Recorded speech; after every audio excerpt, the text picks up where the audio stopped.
नमस्कार, आदाब। Crime petrol city crimes अध्याय के आज के एपिसोड में आप सबका स्वागत है। मुंबई सिर्फ एक बड़ा शहर नहीं बल्कि बड़े दिल वालों का भी शहर है। एक माया नगरी जो कुछ लोगों की जन्म भूमि है तो कुछ लोग इसे अपनी कर्म भूमि मानते हैं। यहाँ के चॉल्स, वाड़ी और फ्लैट्स में एक अलग ही दुनिया बसती है, जहाँ पड़ोसी एक दूसरे को जानते हैं, अपना सगा मानते हैं, सुख दुख, तीज त्योहार साथ मिलकर मनाते हैं। यहाँ अब भी अपने पड़ोसियों के लिए लोग हमेशा अपने दरवाजे खुले रखते हैं। लेकिन क्या सच में आज के दौर में हम सब सुरक्षित हैं? क्या हम सच में अपने आसपास के लोगों को उतनी अच्छी तरह से जानते हैं जितना कि हमें लगता है?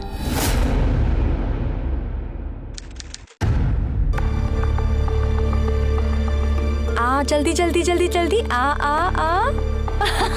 अरे वाह, वेरी गुड। डर नहीं लग रहा ना बेटा?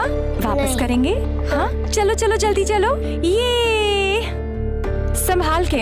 हाँ जल्दी आओ। आ जाओ। हाय भाभी।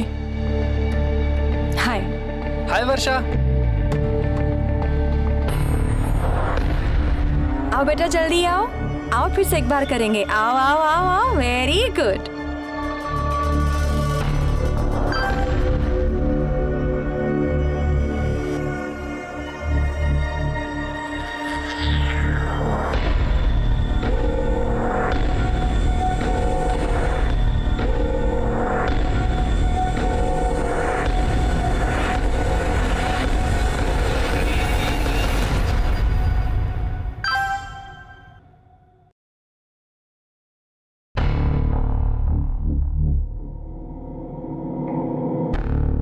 अभी किसका मैसेज है? कुछ नहीं, जंक मेल है। इतनी गर्म चाय आई। अगर इतनी जल्दी थी तो फिर चाय की जगह शरबत दे देती मुझे। तो पढ़ना। ये लो जल्दी रखो और चलो जल्दी करो। हाँ हाँ हाँ। हाँ ओके।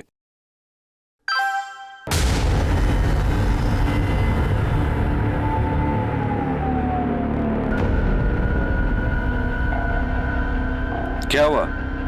किसका मैसेज है? उसी का, कल रात भी उसने मैसेज किया था। अमर? अरे लेकिन वो तो बच्चा है। आई तुला का हिमायत नहीं है। आजकल बच्चों में ही ज्यादा जवानी चढ़ जाती है। इसकी तो जवानी निकालता हूँ मैं। अरे सुरेश, अरे सुरेश क्यों मत पढ़ा रहा हो? ये भी ना सुरेश।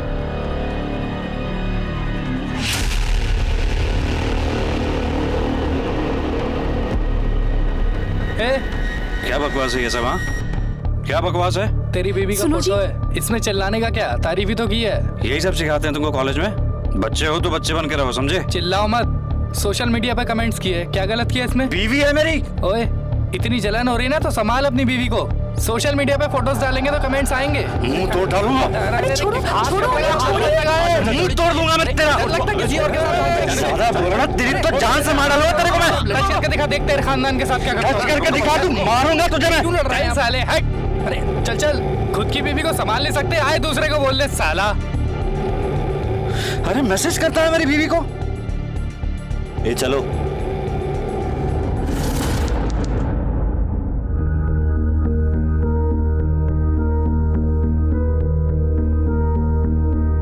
अरे बेटा, वर्षा को कहीं देखा? शायद वो गार्डन में खेल रही होगी। अच्छा वर्षा। वर्षा को ढूंढ रही हो? अरे लेकिन लता ताई तो उसे आज नीचे लेकर आई ही नहीं। क्या? ऐसा कैसे हो सकता है? क्या हुआ मिली? नहीं है वर्षा, घर पे ही होगी। चलो चलो।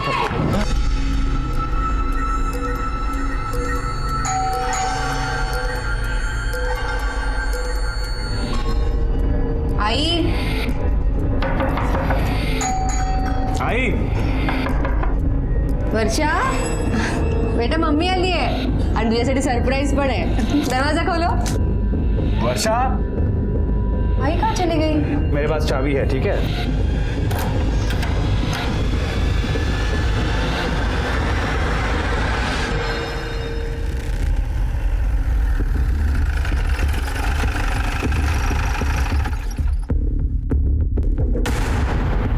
चलो आगे चलो, बस उठो। ये सुरेश रायकर हैं। लता जी सुरेश रायकर की सास और इनकी माँ है। ये नैना जी और ये 4 साल की वर्षा। बॉडी पर कोई भी चोट के निशान नहीं है। गला दबाकर इनको मारा गया है। कोई रीजन पता चला? हाँ सर, आइए मैं दिखाता हूँ। ये देखिए सर, आप दोनों 2 मिनट के लिए बाजू आना। ये देखो सर, पूरा कबाड़ बिखरा पड़ा है। और ये देखिए सर, चोर ये गहनों के बॉक्स ऐसे ही यहाँ खाली छोड़कर गहने लेकर भाग गए। मुझे लगता है कि इसके पीछे चोरी का ही मोटिव हो सकता है। कोई फोर्स एंट्री का निशान है? नहीं सर, आइए दिखाता हूँ। डैश पर या कुंडी पर कोई भी तोड़फोड़ के निशान नहीं है। मतलब हो सकता है कि मारने वाला इनके जान पहचान का ही होगा कोई। बॉडीज को पोस्टमार्टम के लिए भेजो। देखिए, मैं आप लोगों की हालत समझ सकता हूँ, लेकिन कुछ सवाल तो आपसे पूछने होंगे। आइए। देखने से ये हत्या चोरी के मकसद से की गई नजर आ रही है। क्या क्या सामान चोरी हुआ है आपके यहाँ से? कुछ 8-10 हज़ार के कैश होंगे सर, और आई के और नैना के गहने। कितने के गहने होंगे? 5-6 लाख। आपकी काम वाली बाई या घर के किसी नौकर पे आपको शक है? सर, हमारे घर में कोई काम वाली बाई या कोई नौकर नहीं है। आई और नैना साथ में मिलकर काम करते थे। किसी से कोई दुश्मनी? नहीं सर, ऐसा कुछ नहीं था। ऊपर चौथे महले पे खून हुआ और चोरी भी हुई है। किसी अनजान शख्स को यहाँ से आते जाते देखा? नहीं साहब, ऐसा तो कोई नहीं दिखा। सीसीटीवी लगा यहाँ पे? साहब, यहाँ का तो मेन गेट भी टूटा पड़ा है साहब। साहब, यहाँ पे तो कुछ भी हो जाए तो साहब हमारे जान के पीछे पड़ा रहता है। एक अकेला आदमी क्या क्या देखेगा साहब। पाटिल, जरा आसपास देखो, सीसीटीवी है क्या?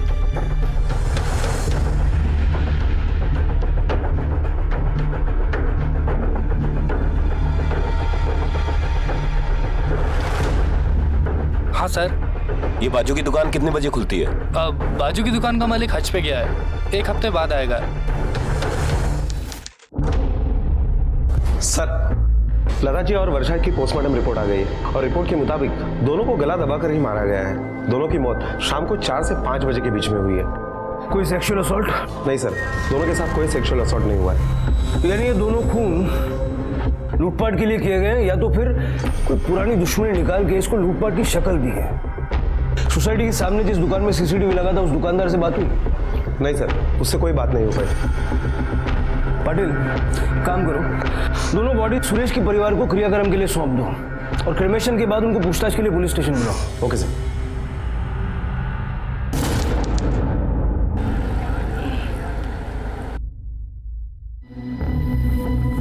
किसने मारा मेरी आई और मेरी बेटी को? पकड़ा गया है ना वो? आप शांत हो जाइए, पहले आप बैठ जाइए। आपने अब तक उसे नहीं पकड़ा? तुम्हें शांत पड़े बस बाबू। देखिए, हमारा इन्वेस्टिगेशन चल रहा है, हमें कुछ और जानकारी आपसे चाहिए थी। क्या जानना चाहते हैं आप?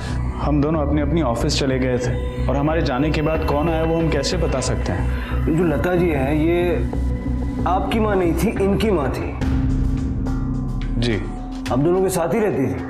एक्चुअली नैना के बाबा एक्सपायर्ड होने के बाद आई को हमने हमारे साथ रख लिया था, क्योंकि उनकी देखभाल करने वाला कोई था नहीं। वो बिल्कुल मेरे आई की जैसी थी। वर्षा को बहुत प्यार करती थी वो। हो सकता है कि आपका किसी के साथ झगड़ा हुआ और उसी ने ये अमर ने ये सब कुछ किया होगा। ये अमर कौन है? एक बहुत ही घटिया लड़का है वो, हमारी सोसाइटी में रहता है। क्या बकवास है ये सब? हाँ, क्या बकवास है? तेरे बीवी का फोटो है, इसमें चिल्लाने का क्या? तारीफ ही तो किया है। यही सब सिखाता है तुमको कॉलेज में? बच्चे हो तो बच्चे बन कर रहो, समझे? इतनी जलन हो रही है ना, तो संभाल अपनी बीवी को। तेरी तो जान से मार डालूंगा। टच करके दिखा, देखा खानदान के साथ क्या करता हूँ मैं। इस तरह के झगड़े के लिए वो आपकी माँ और आपकी बेटी की जान क्यों लेगा? सर, वो एकदम पागल लड़का है। वो अपनी गलती कभी भी नहीं मानता है। और उस दिन उसने मुझे मेरी पूरी फैमिली को मारने की धमकी दी थी। उस दिन शनिवार था। उस दिन शनिवार था ना? तो सर मैं अकाउंटेंट हूँ, मुझे सैटरडे को छुट्टी होती है, इसलिए आमतौर पे मैं घर पे ही होती हूँ। और माँ शनिवार को मंदिर जाती है और उसके बाद सहेलियों के साथ बाहर जाती है। लेकिन उस शनिवार को मुझे थोड़ा काम था, इसलिए मुझे ऑफिस जाना पड़ा। मैं घर पे नहीं थी, इसलिए आई को रुकना पड़ा वर्षा के साथ घर पे। मुझे लगता है कि अमर को ऐसा लगा होगा कि मैं और वर्षा घर पे है, शायद वो इसलिए मुझे और वर्षा को नुकसान पहुंचाने घर पे आया हूँ। सर, मैं कह रहा हूँ सर, मेरे को नैना भाभी अच्छी लगती थी और मैंने उनको 1-2 बार मैसेजेस भी किए थे। नैना भाभी अच्छी लगती है, क्यों, तेरी उम्र की लड़कियां तुझे भाव नहीं देती क्या? सर क्या सर, अभी मतलब मैं भी तो नॉर्मल हूँ ना सर, जहाँ से जो भाव मिलता है सर मैं ले लेता हूँ। वैसे भी ये सुरेश के साथ जब लफड़ा हुआ था सब, तभी मेरे आई बाबा ने मेरी बहुत बजाई थी सर। अब प्लीज़ आप दोनों इस बात पे शुरू मत हो जाना। सुरेश के खानदान को खुलेआम मारने की धमकी दी थी तूने? सर वो तो मैंने ऐसी हीरोगिरी में किया था सर, माँ कसम। वो सामने की बिल्डिंग के खिड़की पे सीमा खड़ी थी ना सर, इसलिए। सोसाइटी में जितनी भी औरतें हैं सबको लाइक करते हैं तू, हाँ? बच्ची हो, जवां हो, आंटी हो, बुढ़ी हो, सबको। सर अभी अच्छी लगती है तो अच्छी लगती है सर अभी, लेकिन सर आज से प्रॉमिस इन आंटियों के चक्कर में नहीं पड़ूंगा सर, पक्का। सुरेश से बहस होने के बाद तूने नैना को कांटेक्ट नहीं किया? सर नहीं सर, जरा भी नहीं। मतलब एक दो बार जब किया तब सुरेश इतना पागल होगा कि मेरे को काटने दौड़ा सर। मैंने नैना भाभी को कब से अनफ्रेंड कर दिया है, ताकि कोई तुझ पे शक न करे। सर अभी क्यों सर, खाली फोकट मेरे को इस केस में घसीट रहे हो सर। जिस दिन मर्डर हुआ उस दिन कहाँ था तू? सर दोस्त के घर पे, उसका बर्थडे पार्टी था। चाहिए तो चेक करो सर, अब दोपहर से रात तक वहीं था मैं। तेरे दोस्त का नाम पता सब लिखवा, चल चल सर चल चल चल। अमर से हमने पूछताछ की और उसके स्टेटमेंट की हम जांच कर रहे हैं। अमर के अलावा कोई और है जिस पे आपको शक हो? नहीं सर। घर के दरवाजे पर कोई फोर्स एंट्री के निशान नहीं मिले। इसका मतलब है कि आपकी आई उस खूनी को जानती थी, उसी ने ही उस खूनी को अंदर लिया था। कौन हो सकता है वो? उस वक्त आपके घर पर कौन आता जाता है? शिवम। शिवम हो सकता है, मुझे लगता है ये सब शिवम ने किया होगा। ये शिवम कौन? सर शिवम हमारी सोसाइटी में रहता है और वो आई और वर्षा के साथ बहुत अच्छी तरह से घुल मिल गया। नहीं नहीं, वो हमेशा मुझे अजीब ही लगता था सर।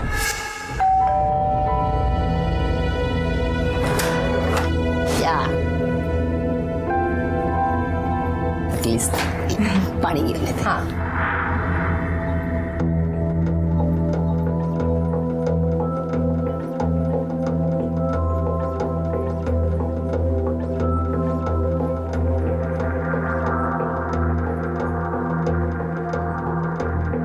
भाई, ये कौन है? शिवम भैया।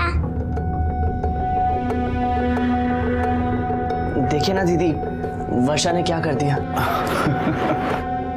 मस्त लग रहा है ना? अच्छा है, मैं चलता हूँ। बाय दीदी, बाय भैया। बाय वर्षा, मैं कल फिर आऊंगा। ओके?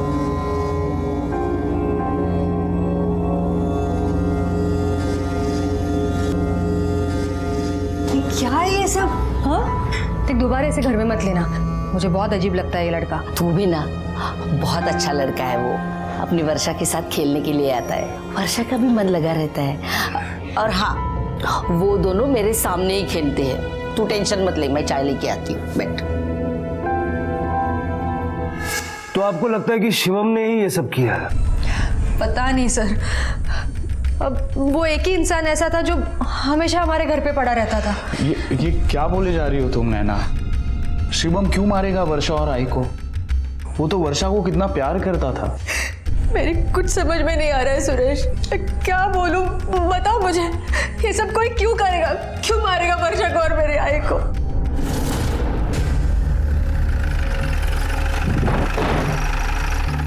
नैना के घर तुम्हारा काफी आना जाना था?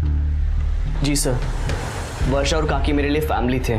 4 तारीख को दोपहर 3 से 5 के बीच कहाँ थे तुम? सर मैं इंजीनियरिंग कॉलेज में पढ़ता हूँ। 3 से 5 बजे के बीच में मोस्टली मैं कॉलेज से घर आ रहा होता हूँ। उस दिन जब घर आया तो मुझे पता चला कि वर्षा और काकी। नैना ने बताया कि तुम उसकी आई और वर्षा के काफी क्लोज थे।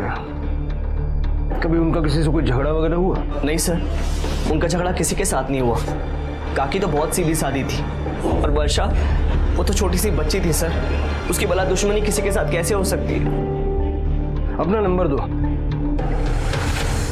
जरा इस अमर और शिवम के बारे में अच्छे से पता करो। आजकल के लड़के जेब में पैसे नहीं होते लेकिन शौक 5 स्टार के होते। पता करो मर्डर के वक्त इन दोनों की लोकेशन क्या थी। Okay sir.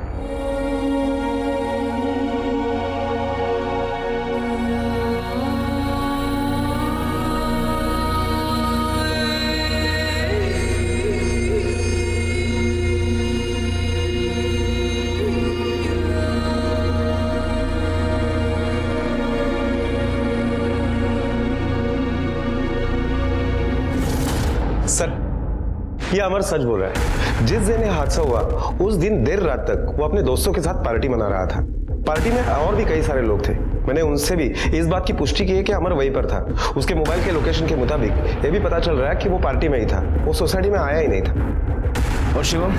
सर शिवम उस दिन कॉलेज में था। दोपहर 3 से 5 बजे के बीच में उसके मोबाइल लोकेशन के अकॉर्डिंग वो ट्रैवल कर रहा था कॉलेज से घर तक। इस क्राइम सीन से उसका कुछ लेना देना नहीं है। पाटिल, अगर शिवम और अमर दोनों क्लीन दिख रहे हैं तो फिलहाल हमारे शक के घेरे में कोई भी नहीं है, क्योंकि ना ही इनके घर पे कोई नौकर चाकर है और ना ही इनकी किसी से कोई दुश्मनी है।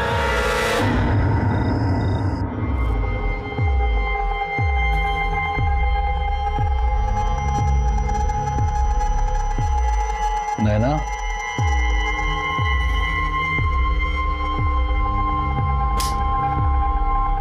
नैना, नैना,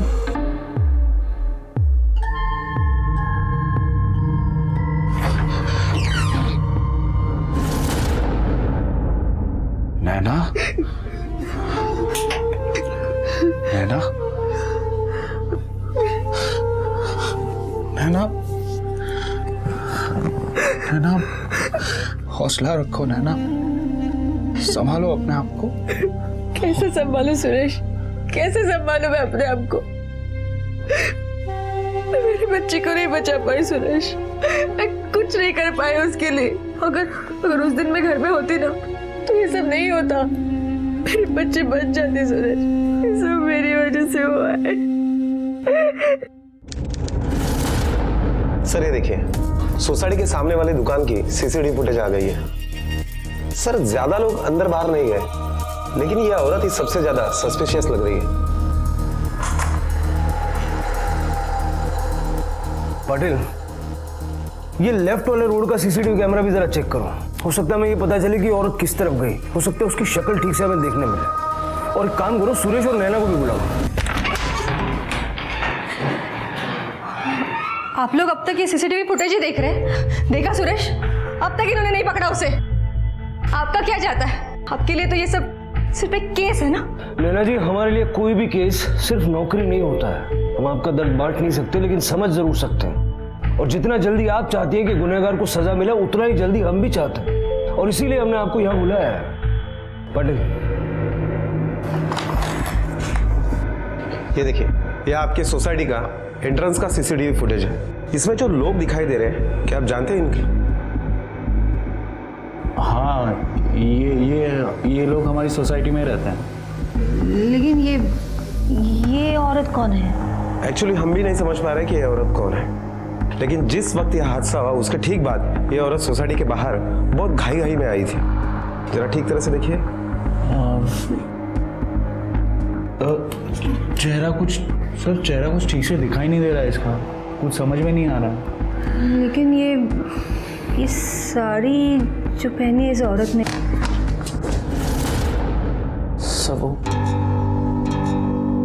सर शायद मैं जानता हूँ खून किसने किया होगा। किसने? सर आपने मुझसे पूछा था ना कि काकी का झगड़ा किसी के साथ हुआ था नहीं हुआ था। मुझे याद आ रहा, सिर्फ आपके पास आ गया, महेश काका के साथ। महेश काका? ये महेश काका कौन है? महेश काका हमारी सोसाइटी में रहते हैं सर, काफी बड़े हैं वो। सर मुझे लगता है उन्होंने खून किया है। लेकिन तुम्हें क्यों ऐसा लगता है? मतलब उनका आई के साथ क्या कोई झगड़ा हुआ था? हुआ था। अरे वर्षा बेटा, क्या कर रही है तू? खेल रही है अकेली? और साइकिल खेल रही है तू? ओ मुझे चले भाई, जरा लक्ष्य ठेवो। जमाना बड़ा खराब है, ऐसे किसी को भी बच्ची को हाथ लगाने मत दिया कर। जो बहुत ओ खाली देवा, नीचे उतारो उसको। उतर के नीचे, हाथ मत लगाना मेरी वर्षा को। अरे लता बहन, आप समझते वैसा कुछ भी नहीं है। मैं तो उसे खिला रहा था, बस चॉकलेट दिया और कुछ नहीं। बस मुझे आपकी कोई बात नहीं सुननी है। अगर फिर आप वर्षा के आसपास दिखे तो आपके उम्र का लिहाज नहीं रखूंगी मैं। और हाँ, सारी सोसाइटी के सामने तमाशा बना के रखूंगी आपका। चल गए घड़ी, चॉकलेट खाते। अरे तो इस तरह का झगड़ा एक ही बार हुआ था? नहीं सर, दोबारा हुआ था, और वो भी वर्षा और काकी के मर्डर के 4 दिन पहले। मैं कॉलेज से वापस आ रहा था और मैंने देखा कि वर्षाला पाहिलंस का ग? नहीं। क्या हुआ? अरे वर्षा दिखाई नहीं दे रही है बहुत देर से। अपने घर की तरफ गई होगी। नहीं, जब से नीचे खेलने के लिए आई है तब से दिखाई नहीं दे रही है। मैं गार्डन में देखती मैं यहाँ देखता हूँ। वर्षा, वर्षा, वर्षा।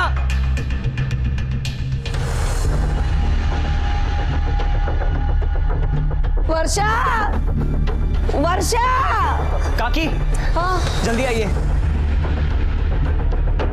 खैर, वो देखिए, वर्षा सुरभि अंकल के साथ है।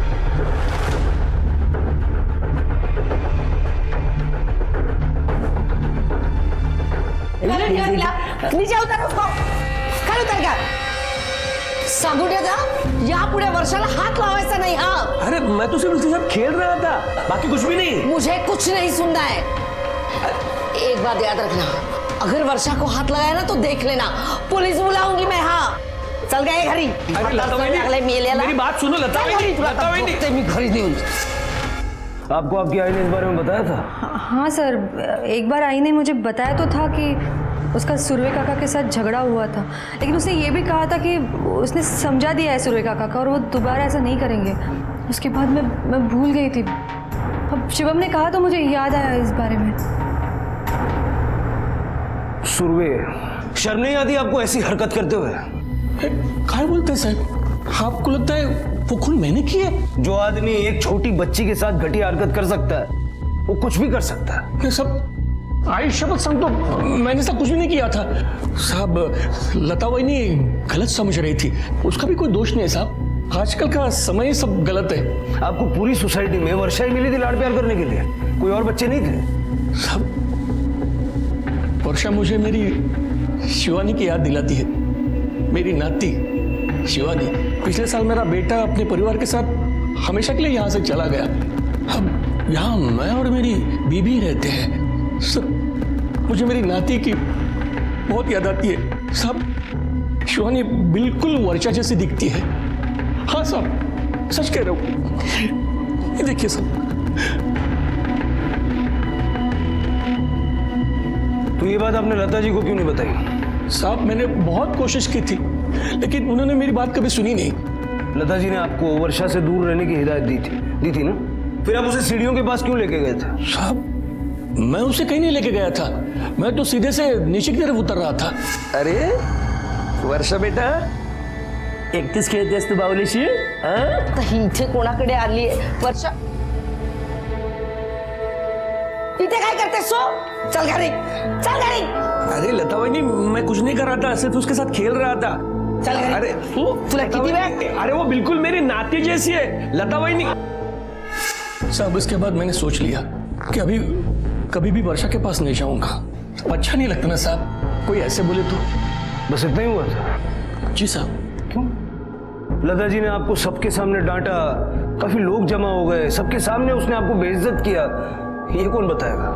नहीं साहब, ऐसा कुछ भी नहीं हुआ था और लोग ज्यादा नहीं थे, एक हाथ दो थे। और साहब, लता ने सिर्फ मेरे पास गुस्से से देखा और वो वर्षा को लेकर चली गई। इसके अलावा तो कुछ भी नहीं हुआ था साहब।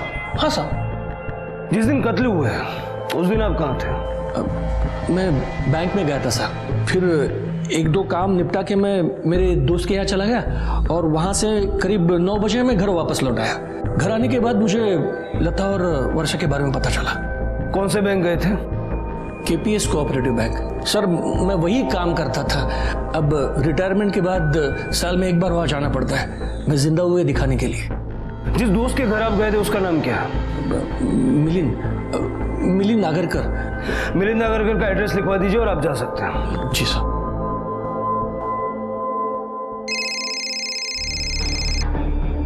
हेलो शिवम, ये सुरवे की कहानी को इतना बढ़ा चढ़ा के क्यों बताया?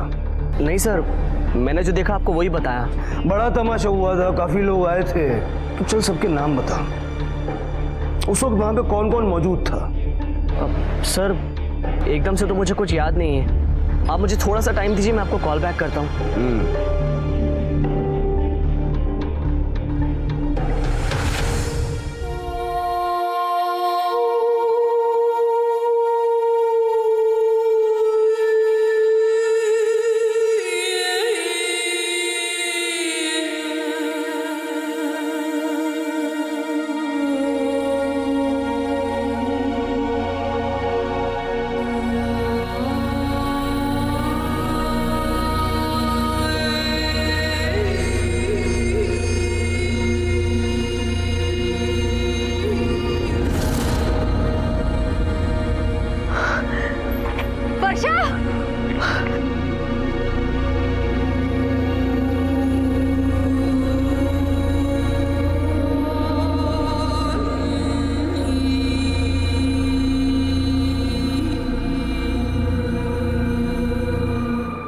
क्या शिवम गे है? हाँ, मैंने अपनी आंखों से देखा है। शिवम वहाँ उस लड़के के साथ।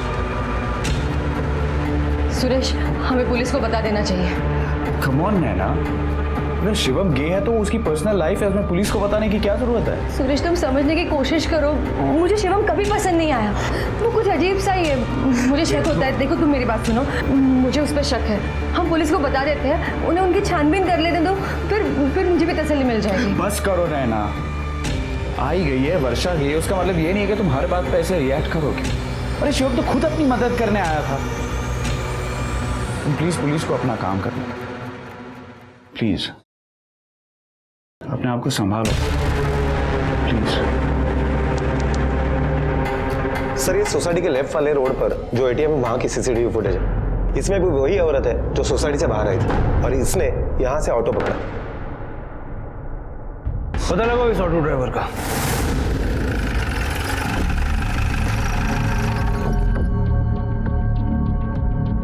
हाँ सर, बांद्रा फ्लाईओवर के लिए ऑटो लिया था इसने। बांद्रा फ्लाईओवर? रिक्शा तो उसके आगे जाती नहीं है। उस औरत के बारे में और कुछ बता सकते हो जो तुम्हें अच्छी तरह से याद हो? बहुत अजीब औरत थी साहब, पूरा मुंह अपना साड़ी से ढक लिया था उसने। सूरज जी ने बताया कि उस दिन वो आपके साथ थे।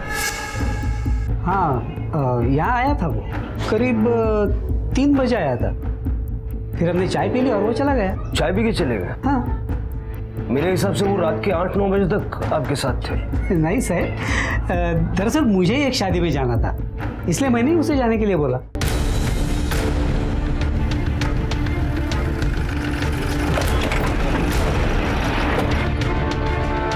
रिका में वो यहाँ तक रिक्शा से आई होगी और रिक्शा यहीं तक आती है। यहाँ से आगे जाने के लिए टैक्सी करनी पड़ती है। हाँ, टैक्सी वाले से पूछते हैं।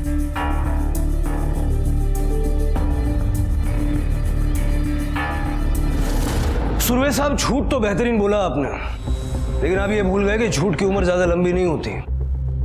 आखिरी मौका देता हूँ सच बोलने का। दोपहर 3:30 के बाद आप कहाँ गए थे? लता जी से बदला लेने? अरे नहीं सर, कोई बात ही नहीं हुई तो बदला किस चीज का लूंगा मैं? फिर गए कहाँ थे? उस सर मैं लाने के लिए गया था। अब रिटायरमेंट के बाद थोड़ी की आदत लगी ना, तो जब भी वक्त मिलता है मैं वहाँ चला जाता हूँ। उस दिन भी मैं वही गया था। हाँ सर, सच कह रहा हूँ, मैंने कुछ नहीं किया, मेरा यकीन करो सर। अरे सुनो, इस औरत को यहाँ से टाउन की तरफ कभी छोड़ा है? हाँ साहब, सीएसटी के लिए टैक्सी ली थी। तुम्हें क्या तुम्हारे सारे पैसेंजर याद रहते हैं? नहीं साहब, पर हम जब बाइखला पहुंचे तो ये बोलती है कि इसको वापस बांद्रा जाना है। बांद्रा में कहाँ छोड़ा उसे? वो सब लिंकिंग रोड के जंक्शन पे छोड़ा। सर सुरभि सच बोल रहा है। हमने उसकी पत्नी से भी पूछा। उस रात जब उसकी पत्नी ने उसको घर बुलाने के लिए फोन किया तो वो के नशे में था। हमने वहां के लोगों से भी पूछा, उन लोगों ने भी बताया। और सर, उसके फोन का लोकेशन भी उस एरिया में ही एक्टिव था।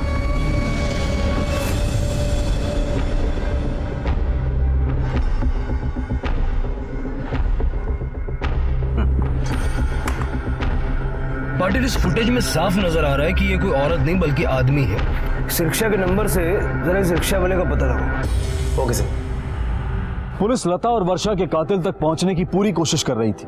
वो उस औरत का भी पता कर रही थी जो कत्ल वाले दिन सोसाइटी से निकली थी, लेकिन आगे का रास्ता काफी मुश्किल उभरा था क्योंकि पुलिस के पास कोई भी पुख्ता सबूत या गवाह नहीं थे।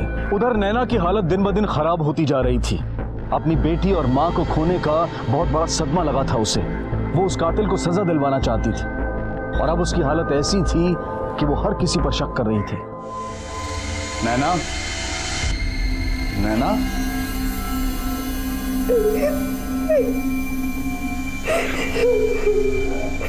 नैना,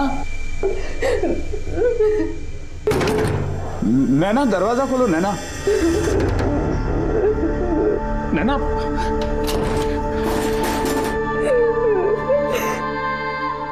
नैना, प्लीज, क्या कहते हो तुम? क्यों अपने आप को सजा दे रही हो नैना? क्यों? मेरे आए बच्चे दोनों चले गए। मैं क्या करूंगी? मैं कैसे जीऊंगी? सुरेश, तुम तेरा लॉकर में गहने रखने के लिए, पूछताछ करने के लिए। तो सुरेश, वो उन बैंक वालों ने तो ये लूटपाट नहीं की होगी। उनको तो पता था ना घर में गहने और ये सब। हमें पुलिस को बताना होगा। मैं जा रही हूँ पुलिस को बताने। प्लीज नैना, प्लीज तुम पुलिस को कुछ नहीं बताओगी।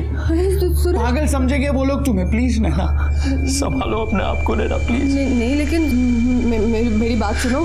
देखो सुरेश, कुछ भी हो सकता है, कोई भी मार सकता है मेरी आई को। हमें बताना होगा पुलिस को। संभालो अपने आप को नैना, संभालो प्लीज। ठीक तरह से देखकर बता, पहचानता है इसे? साहब ये बैंड्रा में बैठी थी साहब, और मैंने इसको MG रोड गोरेगांव में छोड़ा था। कुछ याद है इसके बारे में? आप साहब याद क्या करने का साहब, वो किन्नर जैसी थी साहब, खत खाती भी लड़की जैसी नहीं थी, और साहब मुंह पूरा ढका हुआ था उसका। कोई खास चीज याद है? हाँ साहब, उसके हाथ में एक थैली थी। ठीक है, अगर जरूरत पड़ी तो फिर से बुलाएंगे। अभी जाओ। ठीक है सर। सर इसका मतलब है वो घूम फिर कर फिर उसी जगह पर आ गया, और उसके हाथ में वो थैली भी थी। सर उस थैली में जरूर ज्वेलरी होगी। उसने सोचा होगा कि वो CST जाकर उस ज्वेलरी को बेच सकता है, लेकिन फिर शायद उसने अपना मन बदल लिया और वो वापस आ गया और फिर यहीं के आसपास के किसी ज्वेलरी शॉप में उस ज्वेलरी को बेचने की कोशिश की। पाटिल, ये भी हो सकता है कि खून करके वो भागा, लेकिन बाद में उसे लगा कि अगर वो भाग जाएगा तो पुलिस सबसे ज्यादा उस पर शक करेगी, और इसीलिए वो वापस आ गया। ऐसा करो, उस एरिया के और आसपास के सारे ज्वेलरी शॉप में पता करो, हो सकता है हमें कोई लीड मिल जाए। Okay sir. सर नैना रायकर आई है, भेजो। आ जाइए। सर मुझे आपको एक बात बतानी थी। उस दिन CCTV फुटेज में उस औरत ने जो साड़ी पहनी थी वो मेरी आई की है सर। मुझे उसी दिन शक हुआ था, लेकिन कुछ याद नहीं आ रहा था। फिर मैंने चेक किया तो पता चला कि मेरे आई की वो साड़ी गायब है। खून करने के बाद किसी ने पहचान छुपाने के लिए वो साड़ी पहनी। किसी और ने नहीं सर, शिवम ने। शिवम गे है सर।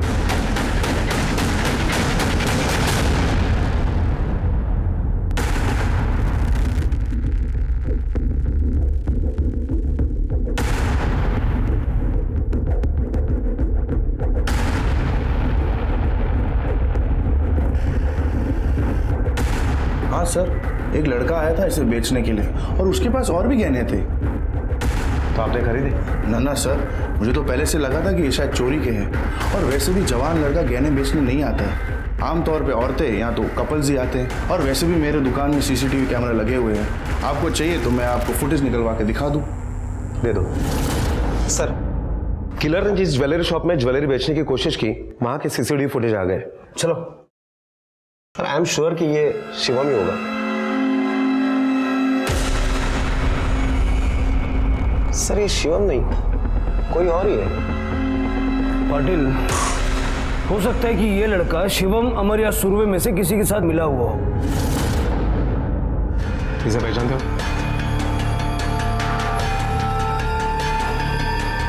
नहीं, इसे तो हम नहीं पहचानते। माणिक मैडम, काय कळलं? नहीं सर। नक्की? सर, किसी ने पहचाना? मैंने भी पूरी सोसाइटी में पूछताछ की, लेकिन इसे कोई नहीं पहचानता। रेखा में शिवम को बुलाओ। हो सर। सर एक मिनिट थांबा। सर, शिवम और उसकी फैमिली कल रात को ही कानपुर शिफ्ट हो गए। शिवम को फोन लगाओ।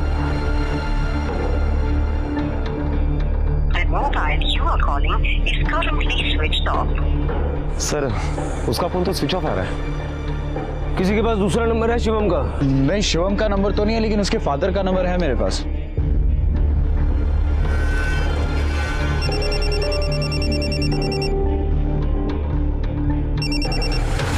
Hello, mister Anil Gupta. हाँ जी, बोल रहा हूँ, कहिए। शिवम आपका बेटा है? जी हाँ, शिवम हमारा बेटा है। कहिए, बात क्या है? कुछ खास नहीं, वो वर्षा के केस में जरा उससे बात करनी थी। उसको फोन लगा रहा था, नंबर लग नहीं रहा। कोई बात नहीं सर, मैं अभी उससे बात कराता हूँ, वो यहीं पे है। हाँ शिवम बेटे, आपका फोन बचा है। हेलो शिवम, कहाँ हो? फोन लगा रहे, लग नहीं रहा तुम्हारा। सर एक्चुअली मैं कानपुर में ही हूँ, कल ही शिफ्ट हुआ। बाबा रिटायर हो चुके हैं तो हम लोग कानपुर में आ गए। वैसे मेरे पास यहाँ का लोकल नंबर भी है, आप वो ले लीजिए। लो, मैं आपके इस नंबर पे मैसेज कर देता हूँ। ठीक है। वैसे सर, कातिल का कुछ पता चला? पकड़ा जाएगा, भाग कर जाएगा कहाँ तक। नंबर याद से भेज देना। जी सर, बिल्कुल। पाटिल। हाँ सर। कानपुर पुलिस को इन्फॉर्म करो कि शिवम पर नजर रखें। Okay sir. सर, वो ज्वेलरी शॉप के सीसीटीवी फुटेज में जो लड़का दिखाई दे रहा है उसके बारे में कुछ भी पता नहीं चल रहा है। ना तो वो सोसाइटी में रहता है और ना ही वो शिवम या अमर के कॉलेज से। पाटिल, उसकी फोटो सारे अखबारों में छपवा था। Okay sir.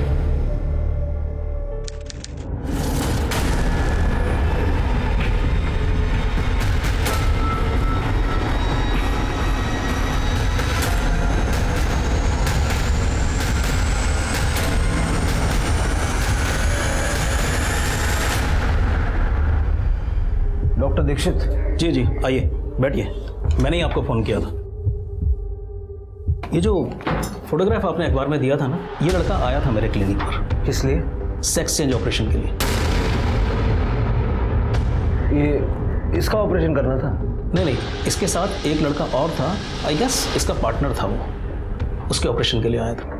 पाटिल,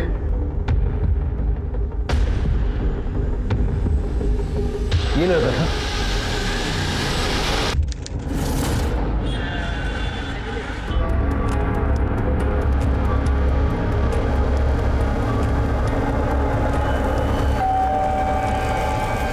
मेरे दोस्त होंगे, मुझे लेने आए होंगे। लेने ही आए हैं तुझे, लेकिन सर इसने किया क्या है? अपने बेटे से पूछिए कैसे नाम रोशन किया है आपका। चल सर। लेकिन सर मेरी बात।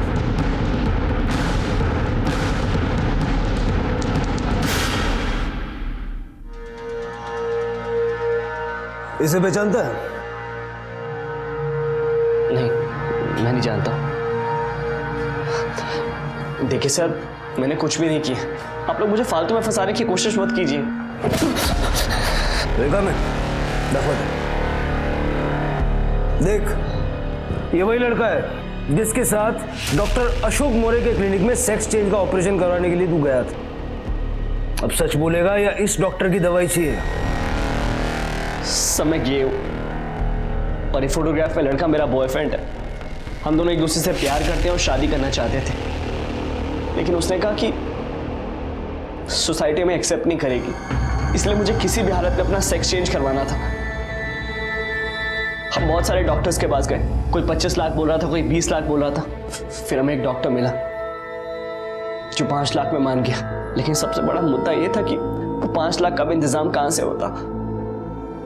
फिर उस दिन सॉरी शिवम, कैसा है? अच्छा हूँ, बहुत जल्दी में लग रहे हैं, कहीं जा रहे हैं? हाँ, बैंक जा रहा हूँ। चेक जमा करवाने?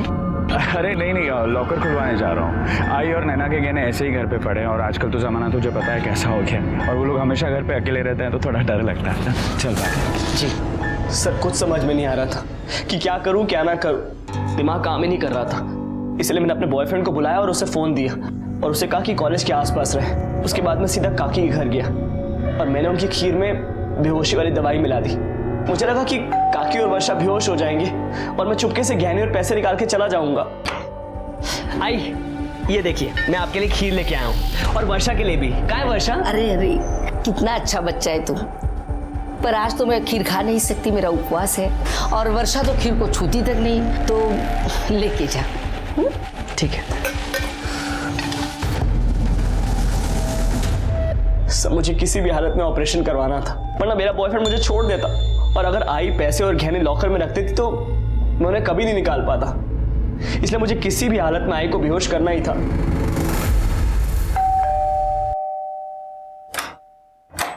आई, वो मैं वर्षा से मिलने आया था। वो क्या है ना, वर्षा सोई है और मैं भी सोने जा रही हूँ, तू बाद में आ जाएगा। आई मेरी बात सुनिए, मैं यहाँ पर किसी को नुकसान पहुंचाने नहीं आया हूँ। मुझे सिर्फ ज्वेलरी और पैसा चाहिए, मैं चुपचाप लेके चला जाऊंगा। तू पागल हो गया? अब पागल हो गया हूँ मैं। पैसा अंदर पड़ा है ना, निकल अंदर। सर, पैसे और गहने चुराने के बाद पहले मुझे लगा कि मैं कानपुर भाग जाता हूँ, लेकिन मैं जैसे CST पहुंचा तो मुझे लगा कि अगर मैं कानपुर चला जाऊंगा तो आप लोगों को शक हो जाएगा।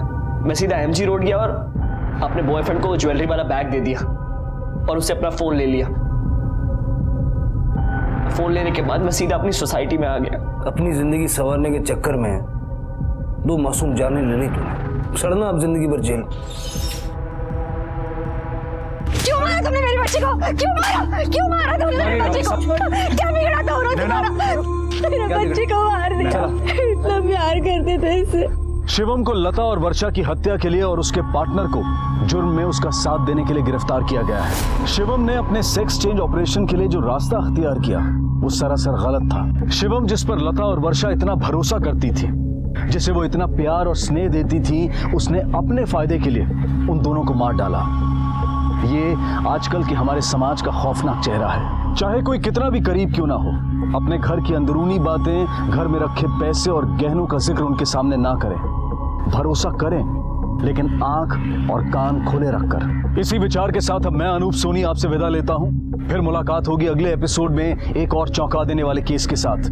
तब तक अपना और अपने परिवार का ख्याल रखें और देखते रहें क्राइम पेट्रोल सिटी क्राइम्स। सबक एक को सीख हम सबको। जय हिंद।